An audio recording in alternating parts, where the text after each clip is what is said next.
पूर्णा तालुक्यातील देऊळगाव दुधाटे येथे पाण्यामध्ये वाहून जात असलेल्या मुलींना विद्यार्थीने जीव धोक्यात घालून वाचवले असून 3 मुलींना सुखरूप बाहेर काढले आहे।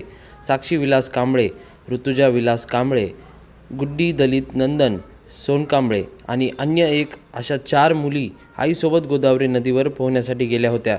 दरम्यान यातील एक जण पाण्यामध्ये बुडत असल्याने तिला बाहेर काढण्यासाठी ऋतुजा कांबळे ही पाठोपाठ पाण्यात गेली, परंतु तिलाही पाण्याचा अंदाज न आल्याने साक्षी येने देखील वाचवण्यासाठी प्रयत्न केले, परंतु या मुली पाण्यात बुडत असल्याचे पाहून मुलींच्या आईने मदतीसाठी आरडाओरडा केला।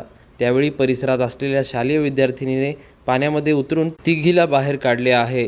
यातील एका मुलीला परभणीच्या शासकीय रुग्णालयात दाखल करण्यात आले असून तिची प्रकृती धोक्याबाहेर असल्याचे सांगण्यात आलं आहे। माझं नाव साक्षी विलास कांबळे।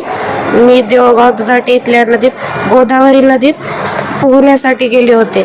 तिथं धुण्यासाठी आणि पोहण्यासाठी गेलो होतो। आम्ही 5 जणी मैत्रिणी होतो। त्यामध्ये माझ्या 2 बहिणी होत्या आणि मी एक तिसरी। मग माझी एक मैत्रीण आहे, तिचा पाय घसरला पाण्यात, म्हणून माझी मोठी बहीण तिला वाचवायला गेली आणि तीच डुबाली। मग तिने मला आवाज दिला, मग मी गेले, माझ्या मागे माझी दुसरी मैत्रीण आणि तिच्या मागे माझी लहानी बहीण।